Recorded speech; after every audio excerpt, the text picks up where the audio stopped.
If you were to give idiot-proof guide for anybody who wants to set up a business in Nigeria, what are the typical pitfalls? How would you do it? How should you approach it to do it the right way? I think it's all about. Hey everybody, welcome to another episode of CEO Open Mic. Today we are hosting the guy who's like the serial entrepreneur. I think that's a correct way to say it. Welcome Adekunle Adeniji. And Adekunle, I counted 5 companies that you founded over the last 10 years. Is that correct? I think there are three. 3.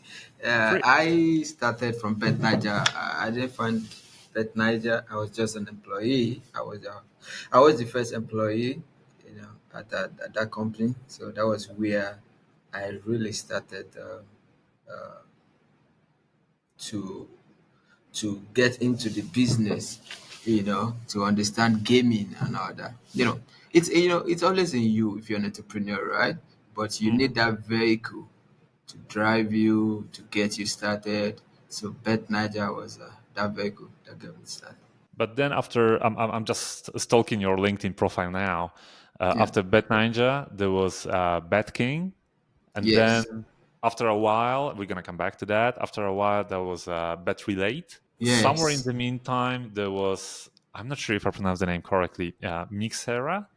Yeah, correct. Mike Sarah. Yeah, yeah. Yeah. Mixera. Yeah. Yeah. And now it's Yeah. Ninja Win. So, Yes. okay, You, you, are you 100 you, years old now? yeah. I like to start things. It's what gets me going. I like to create. I like to start things. Let me just say, I hate mediocrity. I want to, when I see something not working, I want to see how I can uh, give value and create something in that aspect.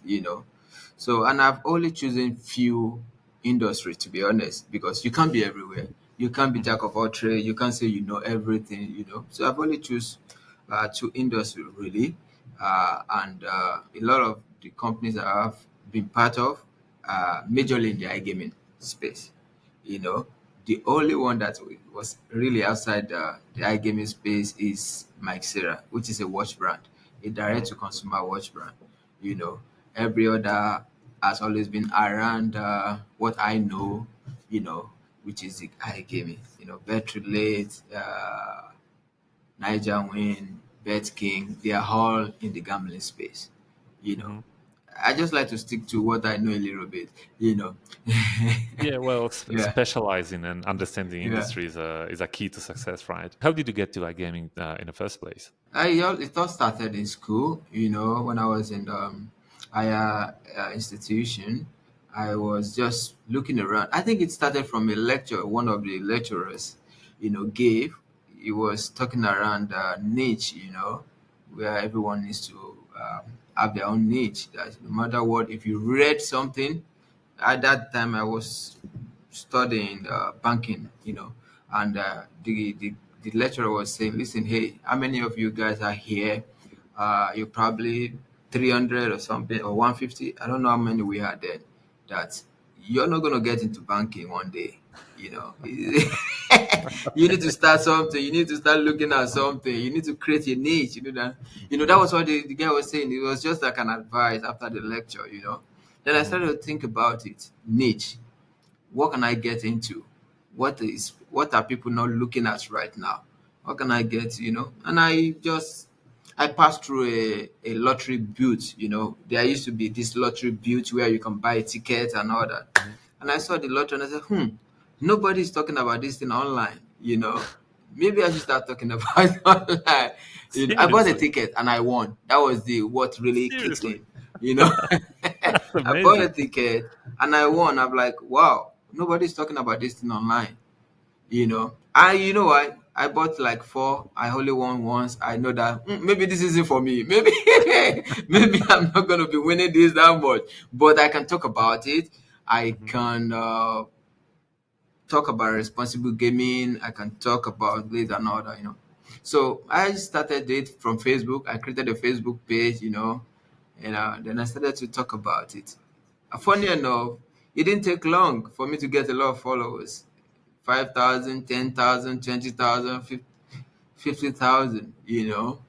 That was how I started. How did it happen? Would you say, because that was like, I'm looking at the dates now. That was almost 10 years ago, Yeah, or let's yeah, say yeah. roughly around 10 years Like ago. around 12, 13 years ago. Yeah, no, no. Yeah. Yeah. Uh, so would you say the market was so hungry back then, was so empty, or did you just find the key how to enter it?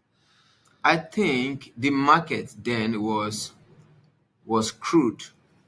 Hmm. You know, um, there were a lot of negatives. People don't want to be associated with gambling.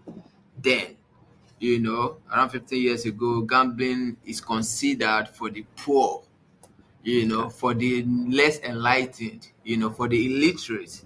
If they see you gambles or you staying around on the build, trying to play the lottery, they feel like you're a loser, in life. Okay. That was how it was, and because of the religious aspects, Nigeria is a very religious country, you know, you're just somebody who's going to go to hell if they see you gambling, Seriously. Okay. Yeah, that was how it was. It was really bad, but I'm not looking at that. I don't look at what people are going to say about me. It's a license. It was licensed. It's been licensed. It's legitimate. Hmm. So if a friend or family member thinks I'm doing something wrong, I'm not gonna get judged by that. Of course. So I did my investigation. I realized that uh, in Europe, in UK to be precise, which is closer to us, I did some investigation. I realized that it's been around for the past 50, 70 years, 100 years. So I realized that there's a path. So and I started to, you know, from my knowledge, I try to implement that into the Nigeria system. But So that's how it that's amazing started, really. because, sorry, didn't want to interrupt you, but that's amazing, because it sounds like a more or less random idea. You did not have any kind of experience, or you did not have any kind of connections. And then No. again, when I hear the sentence, "Oh, I just got the license," you know how it looks like today. That's a hell of a process, right? It's like Yeah. extremely Yeah. difficult to get it, and you just Yeah. did it just like that, right? Yeah. That's the thing about. Of course, you can say that I'm also maybe what is this word? Like I was also ignorant. I didn't even check if what I'm doing is the right way or not. I was just passionate, and I have this fire in me that I was burning to create, to make this thing, to take it online because nobody was talking about it, you Hmm. know. So I just figured that I could do two things. I could become a voice, the first guy who started to talk about this thing online, Hmm. and I could be the voice that directs how these things, how they talk about it online, you know so again, I also know the danger, if people don't know everything about it. I also wanted to create awareness and tell them how it is done, how you need to do it and all that, and when to stop and when to play, I Hmm. was younger, I wanted to I just wanted to, just to be heard, and to be a voice. I think that's what they call an influencer now, you Hmm. know. So when I see guys talk, I'm an influencer, I look at them and say, oh, I know, I was part of people who started this a long time ago, But I have to admit that, that sounds like being a visionary. It's not Yeah, just about opening just another business. It's not, yeah, you have like 20 grocery stores on the street, so you're gonna open the 21st. yeah, That's a vision, and that takes a lot of balls to do it. So yeah, wow, yeah, congratulations. That's yeah. that's that's amazing. But looking at the dates, after some time, you decided to exit the company. Was it like, did you sell it, or did you just go bankrupt with the company? Like, what's the story? Why I Bet Ninja think is not alive anymore? as with everything, when you start, when you just going with a passion, I started, like education. Then I started to turn it to how do I make money. Now I have these followers. How do I make money? Then I started the website around this, getting people to sign up on my website for informations. Then I started selling ebooks. Then I started doing predictions. It was it was a period. And I wasn't doing bad, but then a visionary, somebody who saw something, who wanted to bring, revolutionize the gaming in Nigeria. These are the founders of Bet Niger. I have to give them that. You know, they saw the opportunity and they came in and said, "Listen, we like what you are doing online. We want to start this company. Come and join us. Come and join us and become one of our first employee." I was their first employee. I saw the vision. I didn't even ask for anything. Let me just be part of your company. Because I saw the vision. I saw where this is going. I know they're going to do well. Because I saw them also what they're trying to do. So I said, let me just come be part of you. So I abandoned everything I was doing before and I joined them. You know, and I joined them. So that's how I became the first employee, and we grow the business. Better just if I think the worth is more than $1 billion right now of that company. Not bad. So I exited after 5 years with the company. We built something big. Like you said, I was an employee. I have no skin in the game more than just being an employee. And I saw opportunities. Hmm. We've gotten to the top. I don't see the company growing. I don't see my part being more than I have accomplished. I don't see any growth path for me. And I see Hmm. the opportunity around, So that was how I decided to let me go create something else.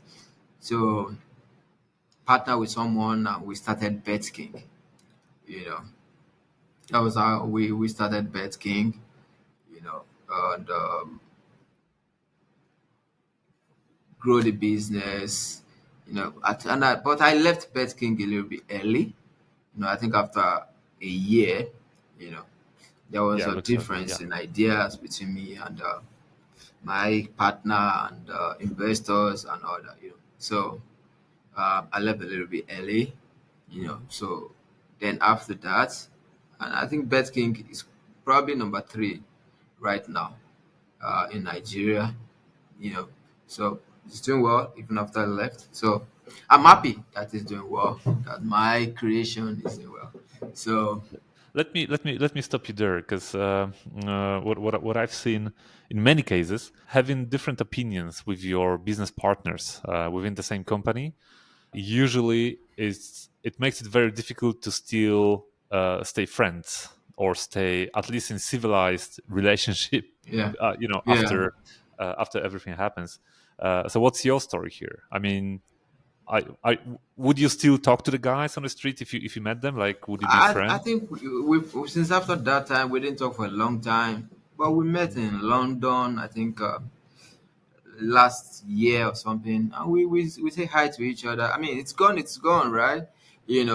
I made some mistakes also. I think the only mistake I did was should have maybe not sell my shares early, but overall, it was a very good opportunity for all of us who created our company.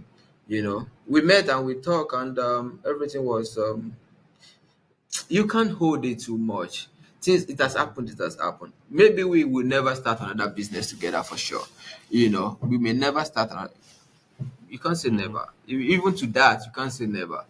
You know, Yeah. you have to be open in life, but you know, but you can't say never. But I can tell you, we're not best of friends right now, though. Gotcha. I, For I sure. get it. I get it. I get it. All right. So looking at the calendar, and so after you quit betking, that was the only time I can see that you were working for a couple of years, not as a founder, not as a shareholder, but as a managing director, as a basically as an employee. Yeah. So how does it go with the person who's so creative and so visionary? I mean, how did it work with your ego and your didn't you feel like in a cage or something? I think the period at Bed Bonanza was just, it's a very good period for me because after I reflected a little bit after Bet King, and I realized that maybe I wanted to start another business. This Niger win, I wanted to start it there. Hmm. But the founder of the person who founded Bet Bonanza reached out and said, "Listen, let's do this together. I've started the company. I needed your expertise. We've been running it. It's been difficult to succeed. We believe we need you and all that. And all that." You know, I want to start a new company, but this guy came to me that I should join them. And all that. So I figured that maybe I should go Hmm. be MD in this company. you know Maybe I should be with people for a little bit. That's maybe I should run something a little bit more. For the experience, for everything, before go start my thing again. It's good if you are a visionary, you're an entrepreneur. But you also need to realize at one point that maybe you need a little bit help. Maybe you need some experience of running Hmm. a business. Hmm. That was just the reason why I put my ego down and and go be an MD. So they have a business already running. There are colleagues who work with me, even though I'm an MD. At the beginning, I saw Hmm. some opportunities. I saw some professionals who are around the business, who Hmm. are also experienced, Hmm. and Hmm. they want me to come be MD because of my entrepreneur, because of my vision, because of my influence, you know. So I was looking at it. Oh, I'm going to bring my ego down, go be MD in this company, while being around professionals also who are going to support me. It can be good for me. It can be Hmm. very good for me. That Hmm. was one of the reasons. So that was a good question for you, from you, to identify that. You Uh, know, Frankly speaking, I'm asking because I'm a founder myself, and uh, I don't know if I should be proud of it or not proud of it. But I've never ever worked anywhere. I mean, I founded the yeah, company when I was still on university, and it's still alive. I mean, it's still there. And yeah, on one hand, that's a great thing for me because I enjoy it, I love it, and I learn every day. So, well, you know how it works. So, yeah. yeah, But then again, quite often, the fact that I haven't worked for someone, even yeah. for 6 months, or not to mention more than that, quite often that's troublesome for me because I need to understand the What is out basic. there? Exactly. How do I they mean, do it there? exactly. Like what motivates an employee? For me, motivation was always very easy. I never had to think about it, Yeah, and then after you start hiring people, at some yeah, point you're like, yeah, okay, so it's not really the money. I mean, of course, money is important, but yeah, people are motivated by a number of factors, and you have to yeah, understand them. So yeah. either you have to learn them by working for somebody, or you have to learn them, just watching them, But and yeah, yeah. one way or the other, you Yeah. make through your mistakes. Exactly. So that was a very smart move of you. I Yeah, have to admit. Yeah. So you were the MD for like what, like 5 years. yeah. 5 years. So that's more than enough to get the experience, get the connections, get the More than enough. More yeah. than enough. So More what was than the tipping enough. point? I mean, what was the moment when you said, "All right, it's a high time to say uh, uh, hello to darkness and reality again," like setting up the new company. I think the pro of being there was that. I really do not have to worry where the money comes from, you Mm-hmm. know, which is different from when it's your business. You have to care about how do we get investors, the funders, the boards were the one raising all the money. It was easier. Mm-hmm. Not easier because we have to work with numbers, we have to work with targets and all that, projections and all that, Yeah. you know. But I think the tipping point was for me where I started to think like I think I can do it better is when my ideas were getting rejected at the board level, where they just didn't see what I'm seeing. I don't Uh, blame them. When you are not operating, when you are not there, it can be difficult to mm-hmm. to to to to understand. But at that point, that's when I started to think like, it looks Yeah. like I have I think I can do it better, you know, because my hands were a little bit tied. That's just that's what you would you would miss if you decided to go, because now you can take decisions yourself. If you fail, it's your Mm-hmm. decision. If you lose, but when you have to take decisions on behalf of people, you are tied to the approval, Mm-hmm. which Mm-hmm. necessarily is not a bad time or a bad thing all the time. But if you are a guy, you want to see, you have this vision, like even when you're sleeping, you know what needs to be done, you know how it needs to Mm-hmm. be done. You are Mm-hmm. sure that if you do it this way, it's going to succeed. Mm-hmm. But there's a middleman who is telling you, no, no, no, no, no. Based on their experience in Europe or in other, years ago, they think like, oh, it's not gonna work. It's not gonna work like that. Mm-hmm. So Mm-hmm. even with all my stats, somebody's still telling me something I've done before, telling me it's not gonna be done. It's not doable like that. Mm-hmm. Then you start to they make you doubt yourself sometimes. So I feel like, oh, maybe they are right. And I did a lot of maybe they are right. I accepted a lot of things, even when I knew we were going the wrong way. But I had no option. I also wanted to. I don't want to be that guy. I also wanted to see maybe they were right also. You know. Mm-hmm. So, but I mean, at the end of the day, we were able to push the business. They supported the business. We have to be. I have to be sincere. It was the company. I work with really nice people, really good people. So they had good intentions. But they are not just saying it exactly how I am seeing it, and I think we would have done way way better if they saw it exactly the way uh, I wanted to do. But Got it it. was a good experience for me. It was a very very good experience.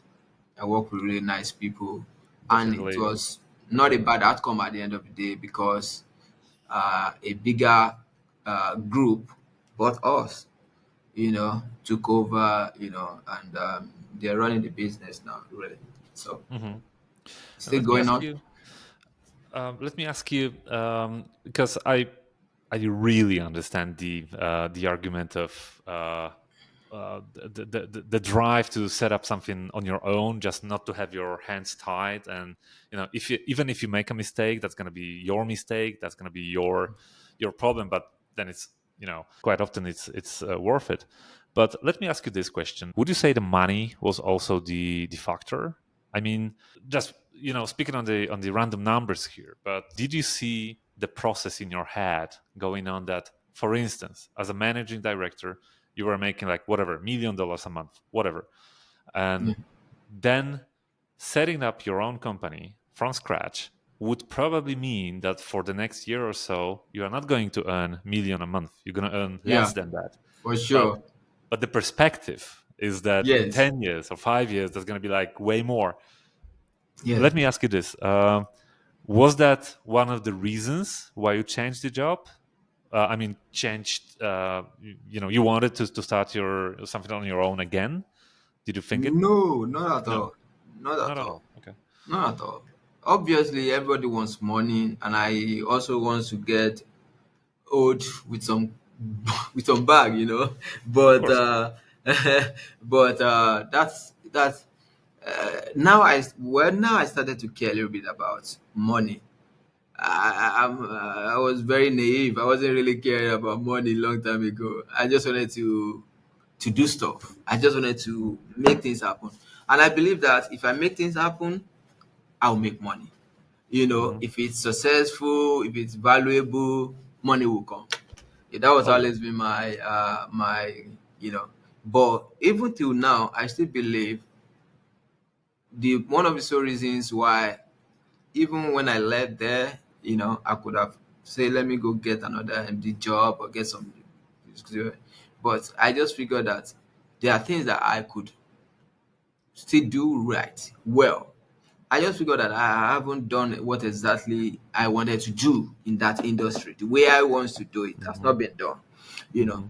And I know it will do well, and everyone who's part of it will make money, Hmm. so which is a result. There has to be some reward for doing something good, building something right, so if the money comes, which it will come, it's just a part of the, for example, like you said, I'm starting a new project now. No matter how much I'm earning at my previous company, you know, I'm not going to start to give myself exactly the same salary. It's way, way, way, way, way. Probably 50% of what I'm earning there. Hmm. Because I have to take the risk also. I have to be willing, be in 100%. So that is the so. But I know in 2 years, in 3 years, yeah, then I can flex a little bit because the business would have become something. That's So, so uh, that's one of the very lessons that I learned over my career, that you could distinguish people which are in certain industry, like running, let's say running a company. You could distinguish them into one of two groups. So one group would be exactly as you just said, people who are in the business because they want to do something or they want to change something, and they know the money will come. And yeah, my experience tells me that those are the people who are always successful, or most of the time they're successful. And then you have the second group. And the second group are the people that, hey, I've heard that in iGaming there's some money. I want to get some money. And now yeah, let me find what to do to get it. And yeah. that way, that's a struggle. That's it never works. Start to give them some huge salary from day one. Try to spend bogusly and all, and they still, you're not going to succeed, that way, you Yeah. know.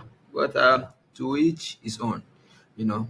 So, but yeah, that is the idea right now, Hmm. you know. Hmm. So yeah, All right. So coming back to the calendar, so you founded Bet Relate. You spent some time with Bet Relate. I yeah, mean, looking at your profile, it's like over 2 years, yeah, and then the change came again.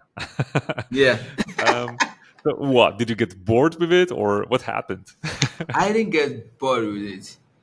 I sacrificed it for Nigerian. I Okay. sacrificed it for Nigerian because I just realized that I need to. The battery is a social app, right?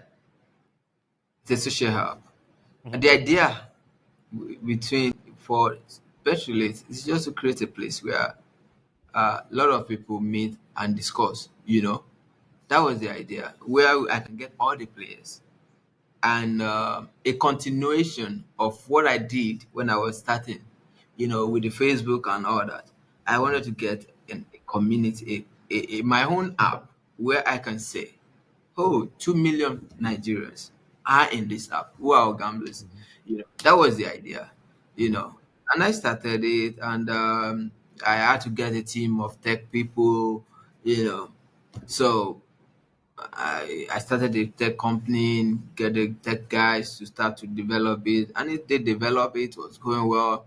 But then the change come. I had to leave, but I had to leave my previous job, and I know my first love is the iGaming, is the gambling, this thing. So do I want to do both at the same time, or just say, listen?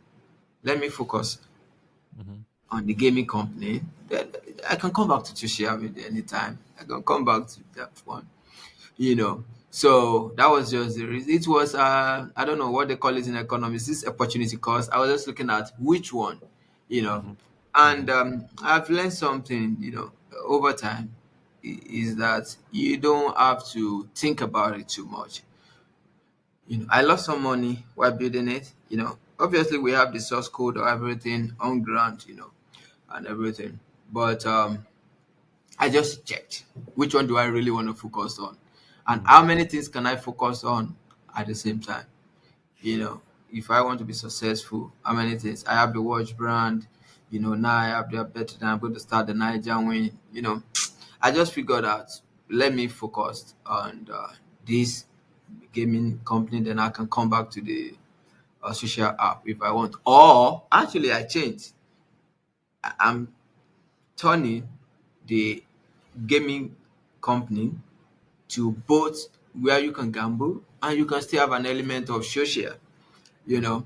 So, for example, you're checking events, games to play, you can still see people, you can still see people chatting and talking about that particular game, give predictions and all that, Hmm. and you Hmm. can reply, you can talk about it and all that, you know, on the same platform. Hmm. So it's now like a two-in-one instead of if you look at it, the idea of the birth rate is a very nice idea, you know. But yeah, maybe I'll come back. Maybe I'll retire with that later. I don't know. But Yeah, I definitely understand the argument of at some point you have to choose. You cannot yeah, do million things, yeah, well enough. You have to focus. Um, so speaking of that, uh, w- do you have any, like, clearly you're this kind of the entrepreneur who's a dreamer. For me, the people who are visionaries are very close to being dreamers, and sometimes it's quite the same thing. yeah. So we got, it's what, like 2024 today. Let's say we are in 2040 or 2050. Where are you? Did you dream about it already? I have an idea of it. I have an idea of it. My idea is to obviously have resigned, retire from ga- gambling and all that. And I have an idea. I'm thinking it's around business also, but actually, I bought the land already. I bought like Mhm. around 20 acres of land in my hometown. I wanted to. I'm looking at a camp where businesses, if you are a young guy, it's like a boot camp, I don't know, Uh-huh. something where business owners, founders, small business owners who struggling can come and like an incubator, and you can come. There's a house, there's every tech things there's internet, everything. There's room, there's everything. Just come start your business. You apply for sure. Then you can start your business. Come Mhm. move over there. There's house, there's everything over there. And 6 months, 1 year, your business is doing well. You graduated and move out and go. Let somebody else come in again. And that's my idea. And that's my idea. And I felt like that's what I want to do when I'm like 50. And just Mhm. retire doing that. Uh, by that age, you'll definitely have a lot of wisdom to share with this kind of people with such an experience and Eh, under your belt. let's hope it works. But yeah, you can only dream. No, but you gotta dream, right? You have to. Yeah.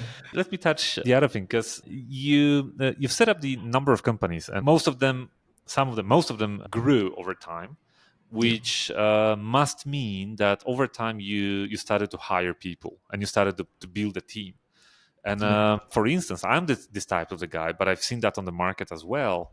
That people who are great with initiating the business, with coming up with the idea and making the very first steps, are not really the best people to grow the business. I mean, once it's Yeah. established and once it brings some money, you gotta build some kind of structures. You gotta build, well, as you said during your times you were MD, that you cannot take every decision you want. You have to consult it. You have to minimize the risk. You Yeah. have to avoid losing money at all cost.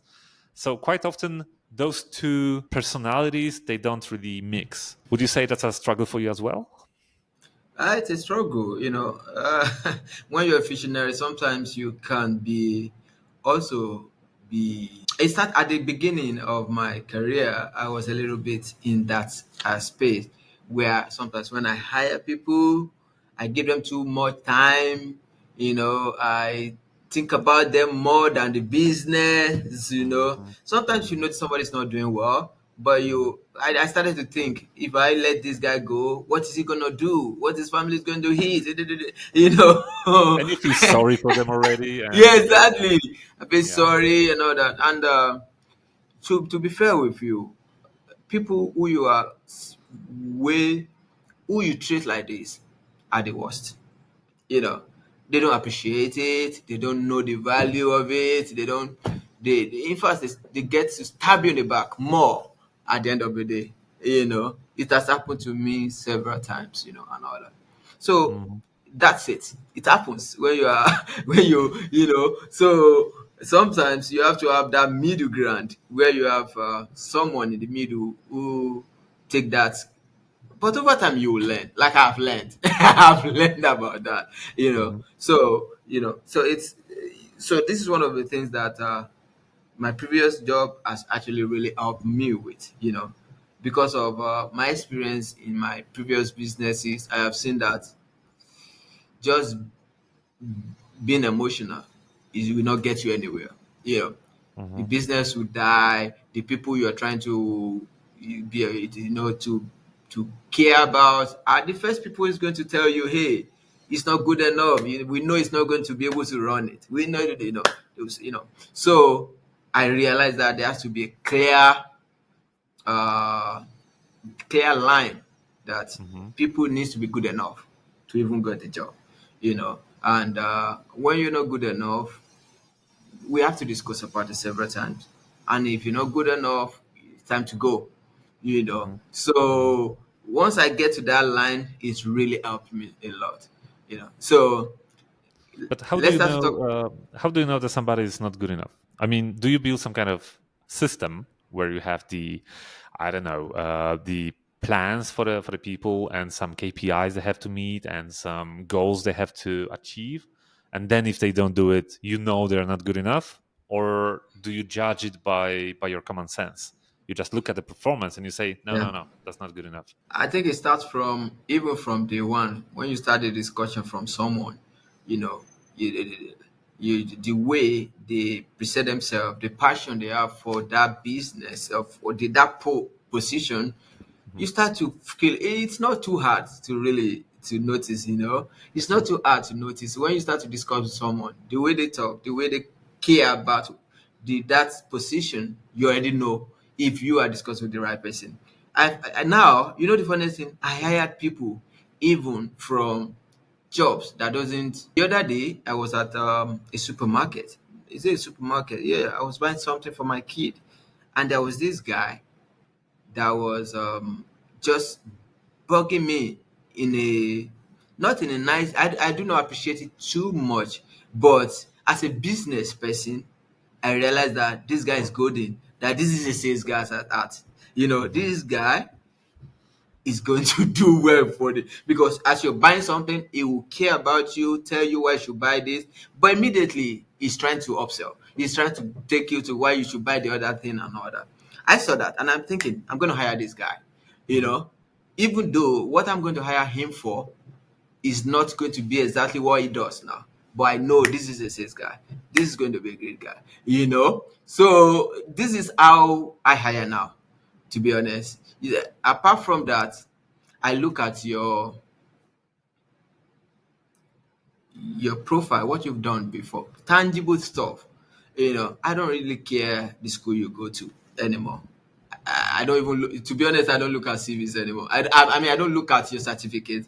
Where, I really don't look at that. Hmm. I just want to see the tangible things you've done in the past. Hmm. Like, where have you worked? What have you really done?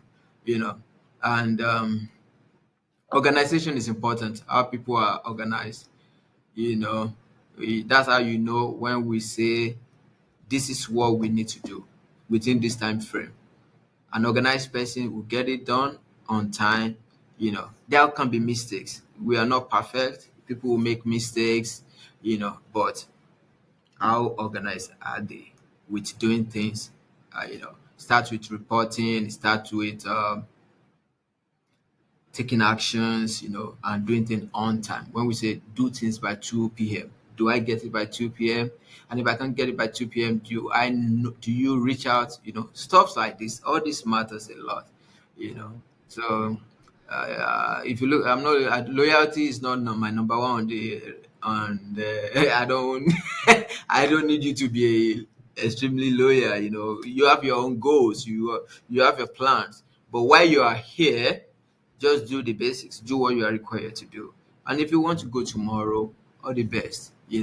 And I've seen some of the people I've hired over time, they are not happy, when they say they want to leave. And I say, oh, I hope you've gotten, where you're going, you're happy where you're going. What can I do for you to stay? And if what you want to say is not something I'm happy with, I'll say, all the best. I'm not going to go over the board trying to say I will keep you by all means because I have a system.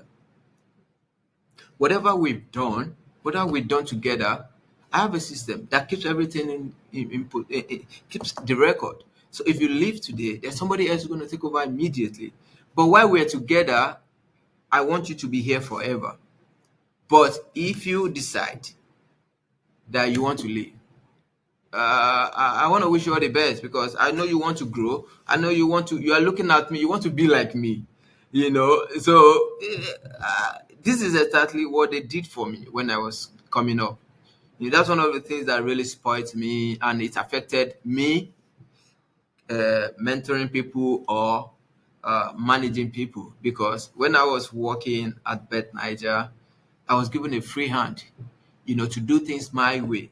Maybe because I'm a way better, I actually take it like it's my own. I want to do it. And they saw it in me and said, listen, Kunle will do it. We can't even tell him to do it better. He will do it. And they give me that free hand. So when I started companies at the beginning, I started to give people free hand. I realized that it's not gonna work with everybody. No. It's not gonna work with everybody. I learned it the hard way, you know.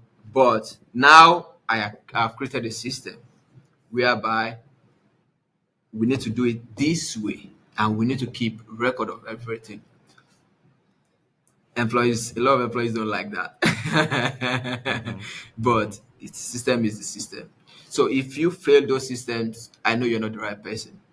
If we say, for example, you're a sales guy, and we say prospect must be entered into this sheet every time at 12 noon. When you speak again with the prospect, in the next box, tell us what the prospect says. Tell us when you're going to call him back. And you should put the time there. And we expect that when that time comes, you're going to call the person back. If you fail the system, I know you're not the right guy. If you first time, I'm sorry, I forgot to put this. But I know that you are trying to mess with our system, and if I don't make that changes immediately, you're going to mess up everything. So, Hmm. system is important. That's one of the things I realized. System is And very, very important. you try not to listen to all the excuses that, as you just said, like, my mother is dying, my dog is sick, my home is on fire. Once I had a guy who was not meeting the requirements. As you said, he was not fitting the system, Yeah. and there was a very harsh conversation with him that that's a warning and that's a last warning. So we're gonna let it go now, but the next time it happens, we'll have to let you go. um, so the guy said that his mother is dying, and his mother, that he's all crashed and he's not really thinking about work because his mother is dying. And I was like, yeah, okay, that's a good excuse. And nobody would say that about mother, Yeah. right? That's not a lie you want to come up with. Yeah. Uh, yeah, until the next year. And Mother's dying again. exactly. I mean, I think the guy had two mothers, and one was dying just after another. Um, Yeah. yeah, so I clearly see what you say. Yeah. If you don't clear a clear street measurement, Mhm, and it's woman thing. You even as a business owner, I as a business owner, if I don't create that discipline mhm, structure for myself, I will fail to. If I don't have a target, if I don't have a goal I want to achieve, if I don't have something that drives me, mhm. I would watch more movies, I would play more games, I would hang out more, you know. Mm, mm. Of course, of course. That's a natural But thing to do. That's exactly, yeah. you know, you just have to create that thing. And the same thing goes to when I work for people. I try to put a weight on myself. Like if I don't achieve this, I think I failed. If I Mhm, don't make this happen, I fail. What am I mhm. going to tell my dad? What am I going to tell my parents? What am I going to tell my family? And all that. You have to give yourself that. You have to put some kind of listen on yourself to say, listen, if I don't do this, then I think I fail and all that. You know. Yeah, Yeah. that makes sense. Um, all right, let me use the rare opportunity of speaking with a guy who actually not only talks about running the business, but you clearly like run number of them over time. And I mean, you run it in Nigeria, and Nigeria is, I mean, from Woo. what I can see right Sorry. now on the on the iGaming business, Africa is the next big thing. I mean, I see a lot of movement that right now lots of European and American operators they are looking at Latin America right now, but you could feel it that Africa, and if you talk about Africa, then you definitely talk about Nigeria as well. That this is the next thing. This is where the next big thing gonna happen. Yeah. So let me ask you this: if you were to give a idiot-proof guide for anybody who wants to set up a business in Nigeria, what are the typical pitfalls? How would you do it? How should you approach it to do it the right way? I mean, from the legal perspective, from people perspective, from whatever perspective. I think it's better now, to be honest. We still have our shortcomings, to be honest, but information about anything you want to do is available on government websites now. It's a bit better, and you could apply for almost anything online right now in Nigeria. But I will always advise to always have to always find the right legal uh, uh, uh, advisor. That's the first thing. You need to have a lawyer. It needs to be the right lawyer, and they also, you can check them. You can see the associations. You can check the right lawyers. But the easiest way is always to have somebody, Mhm, to have a mhm, partner. That is the easiest way to have the right partners. If you have somebody who you guys have the kind of discussion and align, it's always the best way. You can go out there and do everything the easiest way. It's just like me. I want to go to US now. I think easily the first thing is for me to find a legal company who can help me register stuff.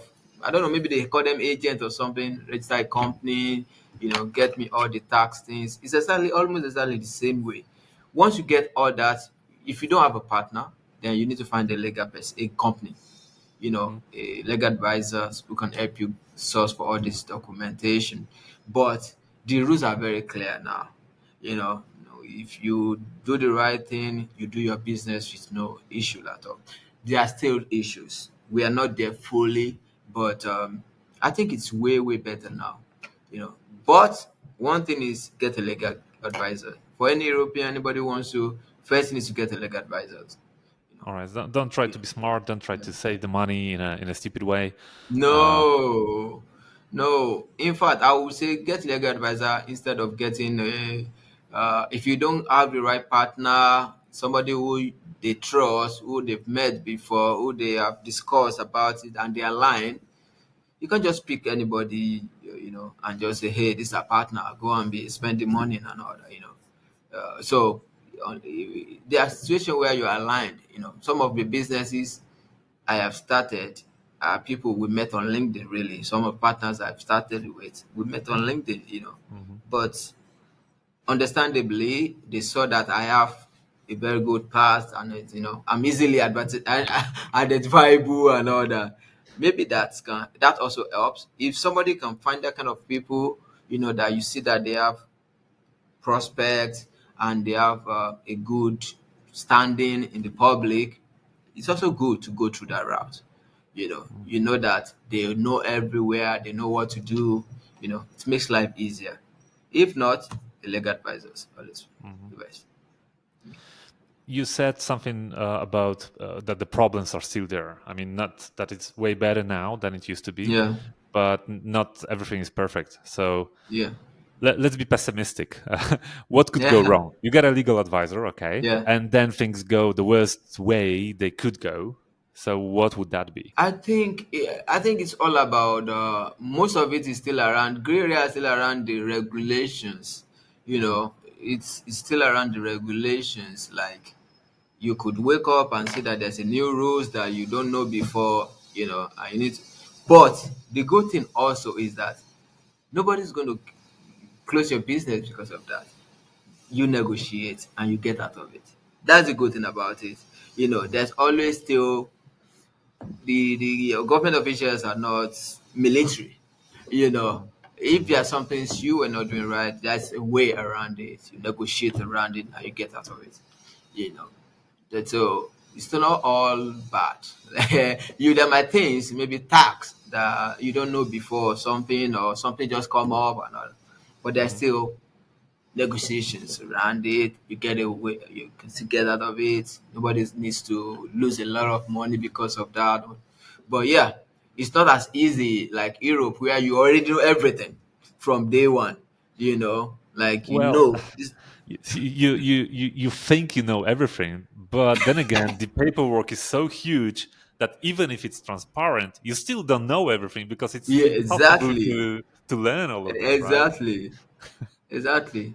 I think one of the major problem that people who looking to invest in Nigeria just need to understand that products may differ. How they access your product may differ from how they will access it in Europe. So you need to spend some time to actually understand the customer and how they want to be served. So that is very, very important. Or how they access those information on the phone. You could say in Europe, oh, it's 50-50, desktop is 50%, mobile is 50%. And you develop your business, your product around that. It's not Hmm. going to work in Nigeria. It's 80 to 20%. So you might have spent so much money invest, and you get here and say, oh, now we need to redevelop. No. you know yeah, you you are demotivated already. After you spend so much money and all that. Hmm. So research is important, and All right. and to be ready to relearn. Which is unlearn and relearn, which is a lot of people don't want to do.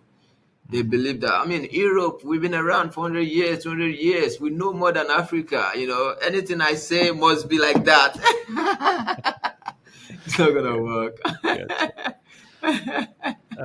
One last question about the reality of running the business in Nigeria is that um, I'm, right now I'm repeating the word which is on the market, just repeating the gossip. So I might be very wrong, but the word is that in Nigeria, if you start to generate some money because of the inflation and because of the problematic access to foreign currencies like euros or dollars, you might get stuck with the with Nigerian currency. I'm sorry, I forgot what's the name of it, but we're gonna call it Naira. that it might be difficult to do the international operations because of all of that. Yeah. So is that just a gossip, or is it a thing? I think one of the things that uh, people need to know when they're coming in is to ensure that when they're bringing their money in, they go through the right route. Like they get the CCI, that's like a company saying you are importing money in. Okay, hey, I'm bringing this money in. Let the government, let the CBN, let the bank regulators know that you brought money in to invest. So once you do that, when you are taking out your profit, you can also use that certificate that you they gave to you for bringing money in to say, hey, Mhm, I brought money in last year or 2 years ago. Now this is the profit from that money. I want to take it back. You know, mhm, it's a process. You know, it might take a month before you get your money out or something, but it works. You know. So, but if you are like in a hurry to take your money out, that's when you have to go to there are black markets way of taking money out. You know, there are secondary markets that you can, but you will lose some money. You lose mhm. some part of your money, you Of know. course, So yeah, and maybe health and life as well. exactly, exactly. Uh, Mhm. uh, Got, uh, got it. Got it. Um, all right. I know you're in rush, so yeah. we're gonna call it a day now. So, ladies and gentlemen, that was Adekunle Adeniji. So, I would say truly inspiring entrepreneur, and I mean it. Thank you for your time. Thank you so much.